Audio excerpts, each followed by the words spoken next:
So imagine you are lying safely in bed, right? You are on the 27th floor of this luxury high-rise condo in Miami. Okay, setting the scene. Yeah, exactly. The doors are locked. The security system is on. I mean, you are completely secure. But as you lie there in the dark, your brain just starts vividly obsessing over a great white shark somehow getting out of the ocean, finding the building, and like riding the elevator up to get you right there in your bedroom. Which is wild because the mathematical probability of that scenario happening is, absolute zero. Zero. And yet, your body's physical reaction to that imaginary shark thought is identical to what it would be if you stepped out of your car and someone was standing right in front of you holding a knife. Wow. Yeah. Your brain sounds the exact same catastrophic alarm.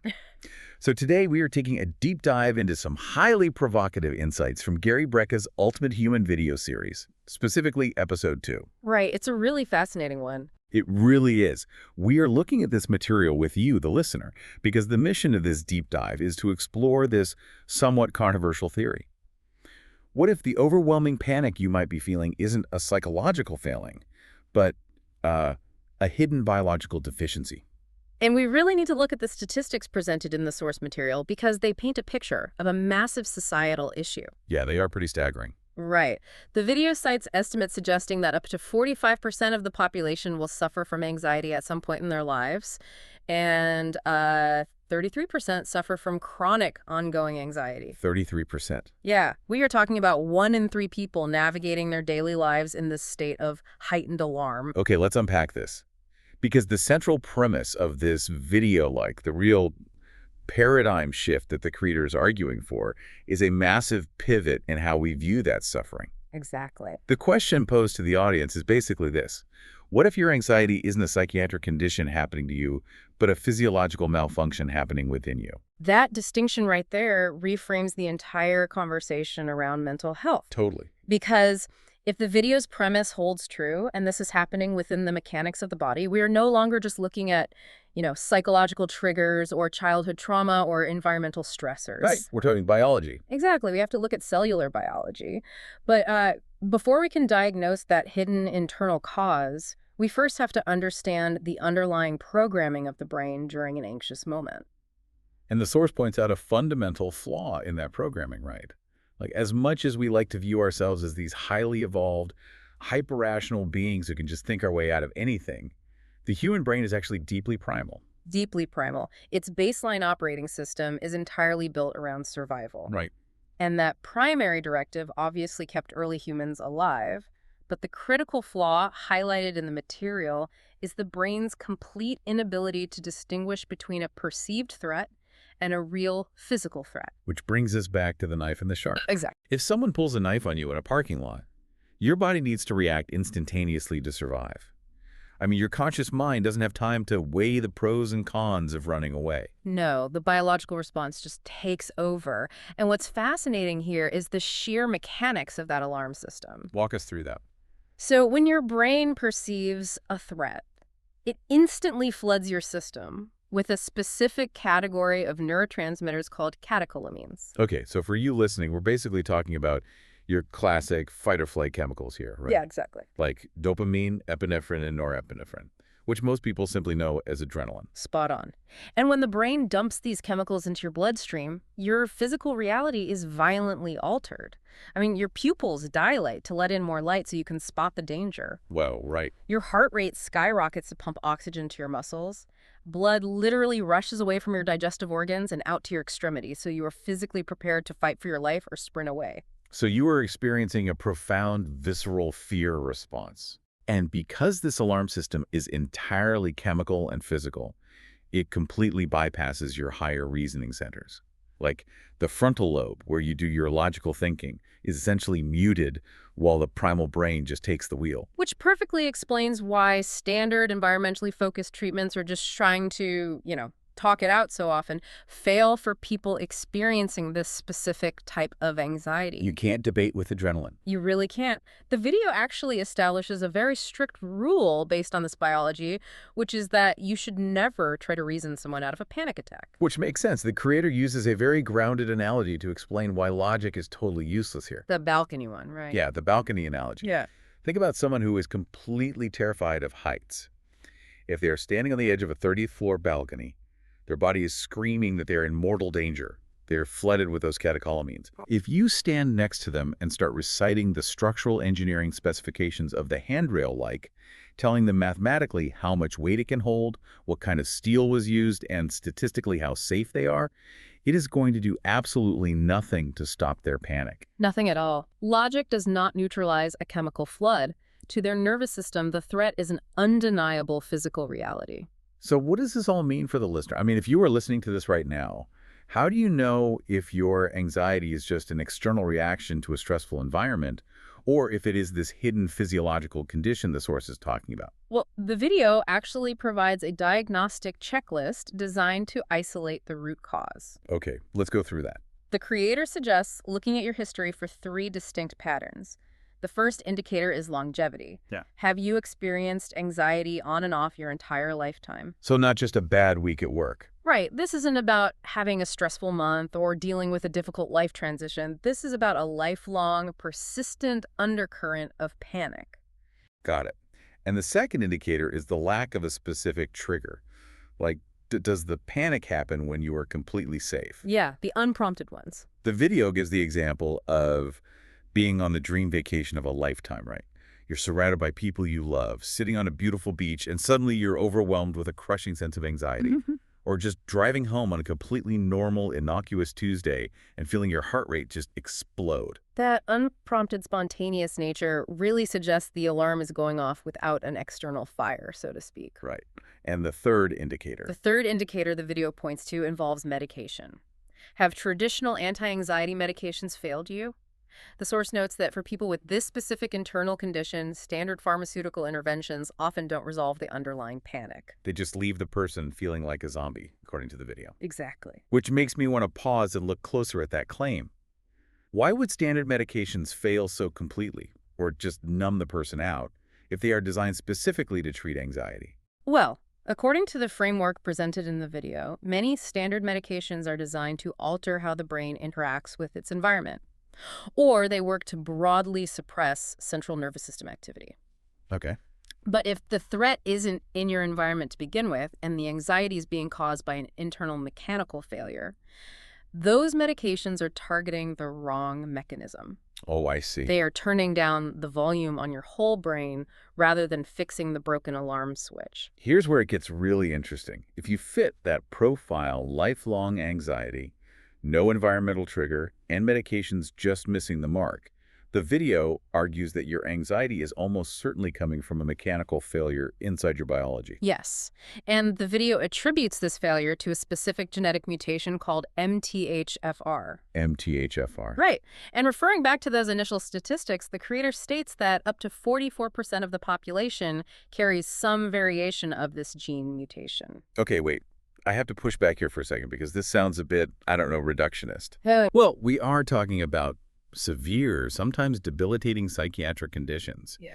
Is this video really claiming that crippling panic attacks and chronic anxiety all boil down to a simple vitamin deficiency? Because if so, wouldn't everyone just take a multivitamin and be cured? It is an entirely fair skepticism, and it's an important distinction the source makes. It is not about a simple lack of vitamins in the diet. Okay. It is about the body's genetic inability to process those vitamins. The video uses the concept of bioavailability to explain this, emphasizing that there is essentially no raw nutrient we consume that the body uses in its exact original format. Right, which brings up the crude oil analogy from the video. Yes, that's a great way to look at it. Think of it like crude oil. You can set up a massive drilling rig, dig deep into the earth, and pull thousands of barrels of crude oil straight out of the ground. Sure. But you cannot take a bucket of that crude oil, walk over to your car, and pour it directly into your gas tank. The car's engine doesn't understand that fuel source. It will just stall out. Exactly. The crude oil must be sent to a refinery. It has to undergo a chemical conversion to become high-octane gasoline before the car's engine can actually ignite it and use it for power. Right. Human digestion and cellular biology require a similar refinement process. So when we ingest raw materials like folic acid from fortified foods or natural folate from vegetables, we are essentially putting crude oil into our biological system. Our body then has to act as the refinery to convert that raw folate into a usable gasoline form. And that highly refined, usable form is called methylfolate. The body achieves this conversion through a complex biological process known as methylation. Okay, methylation. Yeah. And what the MTHFR genetic mutation does, according to the source, is literally break the machinery of that specific refinery. Wait, so these people aren't lacking nutrients in their diet? Their bodies just literally lack the machinery to process what they swallow? That is exactly what the video is arguing. How? So a person could be eating the healthiest, most folate-rich diet on the planet. Their body is absolutely full of crude oil, but their biological engine is entirely out of gas. They lack the genetic instructions to process what they consume. They have a profound systemic deficiency, born not from their dietary choices, but from a bottleneck in their genetic code. Precisely. Which brings us to the most critical mechanical question of this deep dive. How does an inability to process a vitamin translate into feelings of paralyzing terror? I mean, how does a broken digestion process trigger the fight-or-flight alarm? What's fascinating here is how the source connects the biological refinery back to the primal brain. We need to revisit the catecholamines we discussed earlier, the adrenaline, dopamine, and norepinephrine that flood the body when a threat is perceived. Right, the chemicals that cause the dilated pupils and the racing heart. Yeah. So once those fight-or-flight chemicals have been released and the perceived threat has passed, the body needs a way to clean them up. It has to reset. Exactly. It has to enzymatically degrade and clear out those stress hormones so your nervous system can return to a calm baseline state. The body basically needs a cleanup crew. And that cleanup crew requires methylfolate to function. Methylation is essentially the process of attaching a tiny chemical tag to those adrenaline molecules. Okay. That tag signals the body's disposal enzymes to break the stress hormones down. But without the refined gasoline of methylfolate, that chemical tagging never happens. The breakdown process just stalls. So if you have this MTHFR mutation and your body cannot produce methylfolate, those massive dumps of stress chemicals don't get cleared away. They just pool in the system. They build up uncontrollably. It creates a biological traffic jam of adrenaline. Man, that is a terrifying mechanical reality. Because of a genetic processing error, your bloodstream is saturated with the exact chemical cocktail that signals a life or death struggle. Yeah, it's intense. Your brain is telling your body that you are about to die, forcing you to feel the physical presence of a mortal threat, even when you are sitting safely on your couch. You are experiencing a fear without a fear. It is a chemically induced state of terror that feels completely authentic to the nervous system. And the broader claims made in the video regarding this single mechanical failure go far beyond just anxiety. Right, because the creator argues that this specific inability to clear out these neurotransmitters is responsible for the expression of a vast spectrum of conditions. A huge spectrum, yeah. The video links this mechanism to depression, ADD, ADHD, OCD, manic depression, and even bipolar disorder. The argument being presented is that if the neurotransmitters in your brain are constantly pooling, building up, and creating unregulated chemical imbalances, that fundamental instability is going to manifest across a wide array of psychiatric symptoms depending on the individual's unique biology. So if we follow this logic, it completely reframes the approach to mental health for a massive portion of the population, which means we really need to look at the interventions the video suggests. Definitely. If this is a mechanical failure of the body's refinery, how does this source recommend repairing it? Well, the interventions outlined in the material avoid heavy pharmaceuticals in favor of bypassing the broken genetics altogether.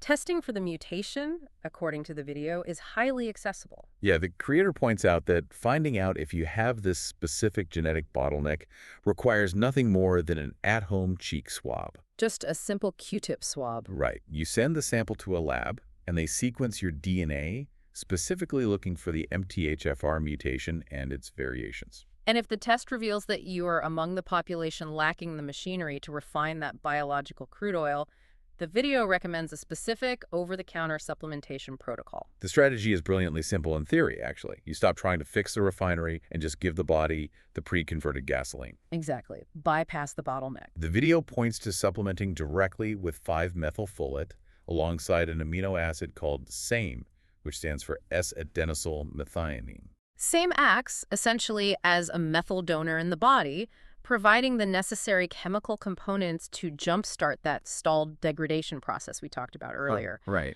It gives the cleanup crew the exact tools they need to finally break down the pooled adrenaline.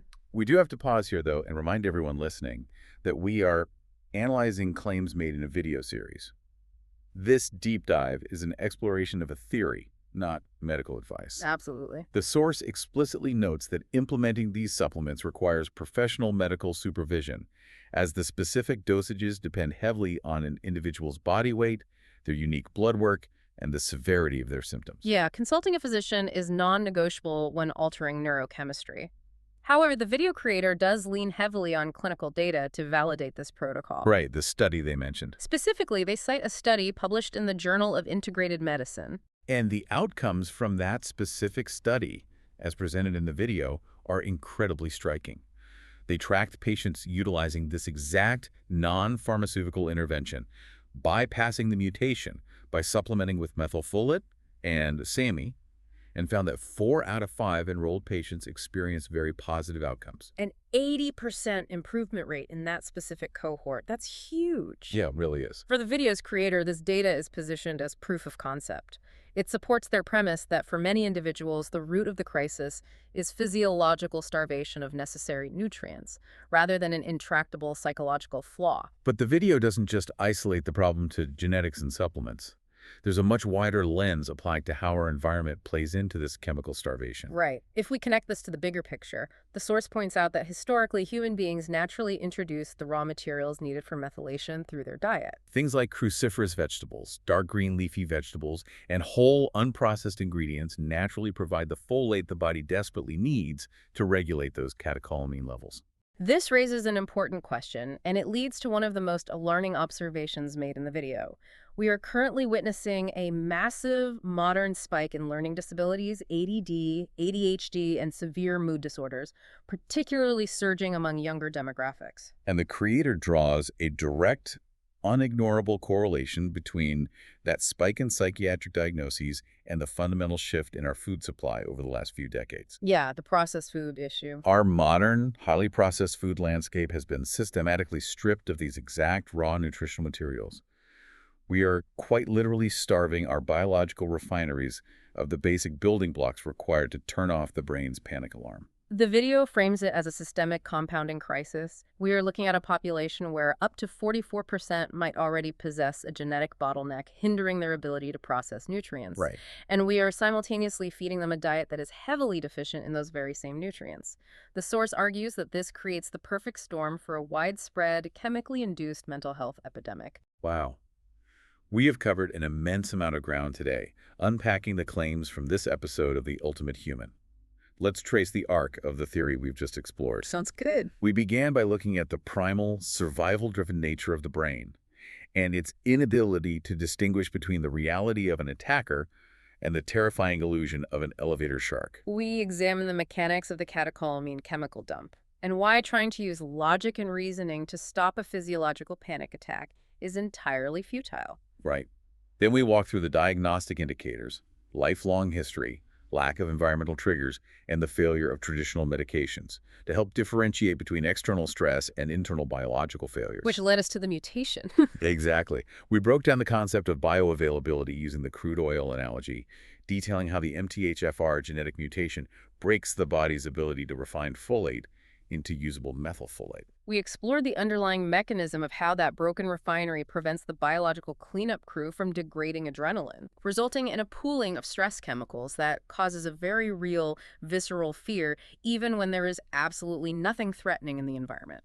And finally, we looked at the video's proposed interventions, identifying the genetic bottleneck via a simple cheek swab, bypassing the broken machinery with targeted methylfolate and a SAMe supplementation, and recognizing the profound impact of a nutrient-strip processed food supply. The overarching narrative presented by the source is a radical shift in accountability.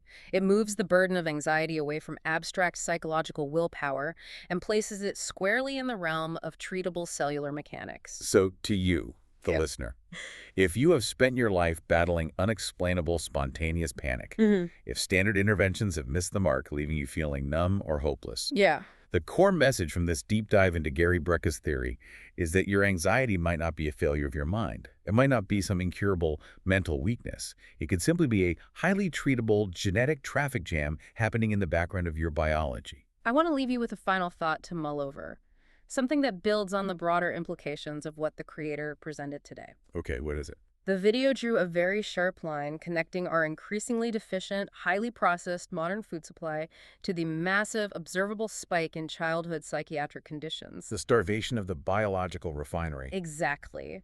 It forces you to wonder if a single genetic inability to process folate can so flawlessly mimic the symptoms of severe anxiety, debilitating depression, and bipolar disorder. How many other modern mental health crises are actually just hidden nutritional deficiencies masquerading as psychological flaws?